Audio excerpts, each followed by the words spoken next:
কক্সবাজার বাংলাদেশের সবচেয়ে জনপ্রিয় পর্যটন ডেস্টিনেশন। নৈসর্গিক সৌন্দর্যের জন্য বিখ্যাত এই স্থানে আসতে চায় না এমন মানুষ হয়তো খুঁজে পাওয়া যাবে না। কক্সবাজার সমুদ্র সৈকত বাংলাদেশের দক্ষিণ পূর্বাঞ্চলে অবস্থিত, যা বিশ্বের দীর্ঘতম সমুদ্র সৈকত হিসেবে পরিচিত।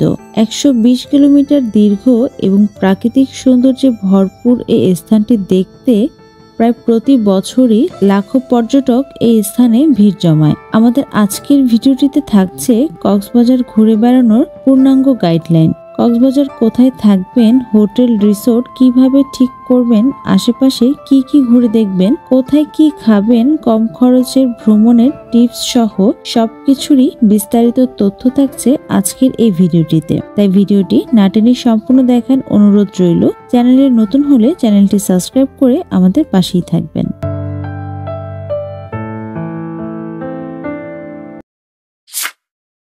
আমাদের এই ভ্রমণ শুরু হয়েছিল ঢাকা সায়দাবাদ থেকে ম্যারেঞ্জা ভ্যালি।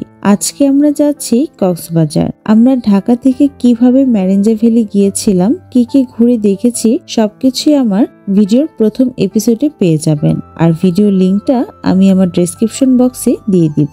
সকাল 10টা বাজে আমরা পৌঁছে গেলাম কক্সবাজার। গাড়ি থেকে নেমে আমরা চলে যাচ্ছি রুম খুঁজতে।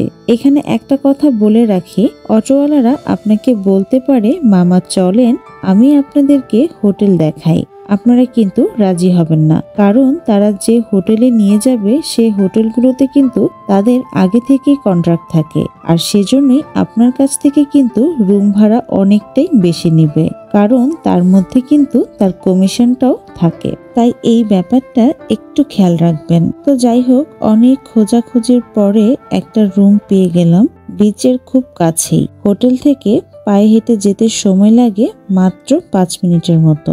আমরা কিন্তু সিজনে গিয়েছিলাম। সিজনে যাওয়া সত্ত্বেও এত কমে যে আমরা রুম পেয়ে যাব তা কখনো ভাবতেই পারিনি। আমরা নিয়েছিলাম 3 বেডের একটা এসি রুম, আর ভাড়া পড়েছিল মাত্র 1500 টাকা। এই রুমে আপনারা অনায়াসে 5 থেকে 6 জনের মতো থাকতে পারবেন।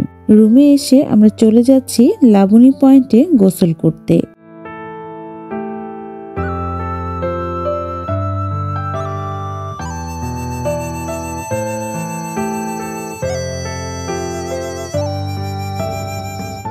বিচে বেশ কিছুটা সময় কাটিয়ে গোসল সেরে চলে যাচ্ছি লাঞ্চ করতে, কারণ তখন অনেকটাই দেরি হয়ে গিয়েছে আর সবার পেটে অলরেডি অনেকটাই ক্ষুধা। আমি কক্সবাজার আসলে বেশিরভাগ সময় ডলফিন মোড়ের এই কলাতলি রেস্তোরাঁর খাওয়া দাওয়া করি, কারণ এই রেস্টুরেন্টের খাবারটা আমার কাছে অনেক ভালো লাগে আর খাবারটাও কিন্তু খুবই মানসম্মত।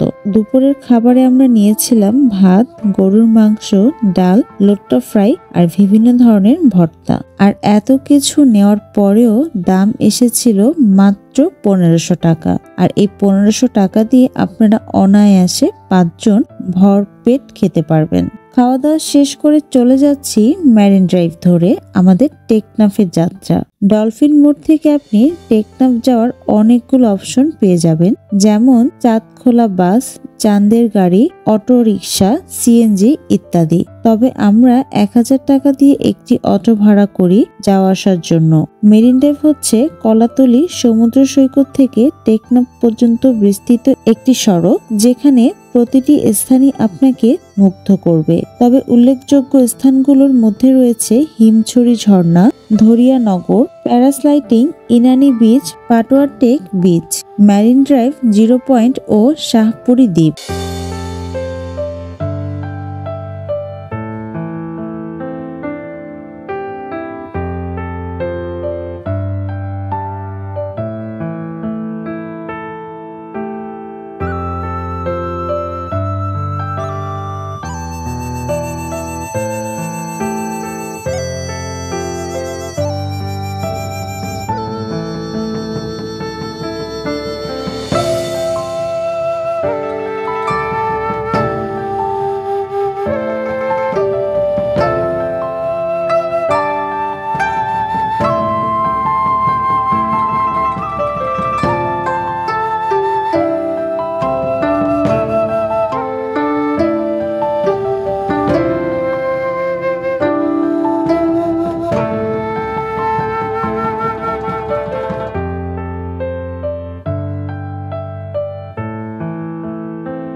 চলে এলাম ইনানি বিচে। এখানে ঢেউয়ের মৃদু শব্দ, সূর্যের সোনালী আভা আর হাঁটতে হাঁটতে বালির উপর ছড়িয়ে থাকা ছোট ছোট শামুকগুলো আমাকে এক ধরনের শান্ত ও স্নিগ্ধতা দিচ্ছিল। এখানে সমুদ্রের জলে ঢেউগুলোর তীব্রতা অনেকটাই কম।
সমুদ্র আমার কাছে খুবই প্রিয়, আর এই সমুদ্রে আসলে আমার মনে হয় পেছনের সব দুঃখগুলো আমি হয়তো শহরের কোলাহলে রেখে এসেছি।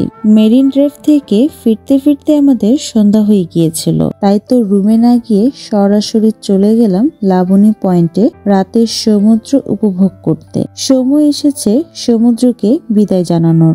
এটাই ছিল আমাদের কক্সবাজার ভ্রমণের ছোট্ট এক অভিজ্ঞতা। কক্সবাজার বেড়াতে এসে আপনি যেমন প্রকৃতির কাছে শান্তি পাবেন, তেমনি এখানকার পরিবেশ আপনাকে নতুনভাবে জীবনের দিকে তাকানোর সুযোগ করে দিবে। ভিডিওটি ভালো লাগলে অবশ্যই লাইক এবং কমেন্ট করতে ভুলবেন না। এমন আরো ভ্রমণ গল্প জানতে আমাদের চ্যানেলটি সাবস্ক্রাইব করে রাখুন। সবাই ভালো থাকবেন। আজকের মতো ভিডিওটি এখানেই শেষ করছি। আল্লাহ হাফেজ।